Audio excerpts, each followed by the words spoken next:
The news for South Mississippi continues. WLOX News at 5 with David Elliott, Karen Abernathy, and Chief Meteorologist Mike Reeder.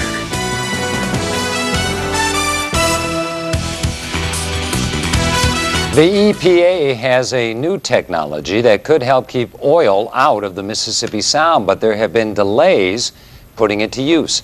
Congressman Gene Taylor was in Gulfport today to help get the program off the ground.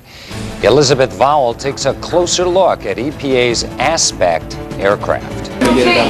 What started as a way to detect chemicals in the air is now helping find exact locations of oil in the Gulf. The EPA's Aspect aircraft uses infrared technology to take photos of and locate oil. The technology was adjusted from scanning air to looking for oil only 2 weeks ago. As we speak, these two guys have GPS coordinates of where this oil was, and they're going to upload that to the skimmers, and those skimmers are then going to go in the locations that we found this information. The technology can also tell the difference between crude oil, algae blooms, and turbulent water.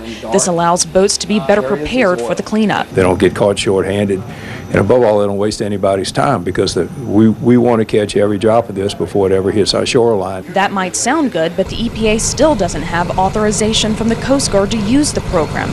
Congressman Gene Taylor says it boils down to funding, and that's no excuse. There should never have been a drop of oil on our mainland shores. This was all preventable. If they had listened to me 2.5 weeks ago, if they'd done what I told them to do then, and again, this is what I did for the Coast Guard. I got a heck of a lot of local knowledge out there on the water, and they weren't listening.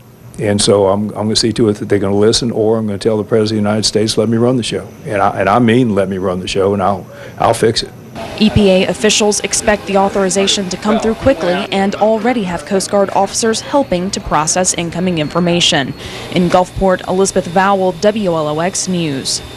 Photos from the daily flights are immediately uploaded to Google Earth so you can track the spill from your own computer. Just search for the Mississippi Gulf Coast and click on the fire icon.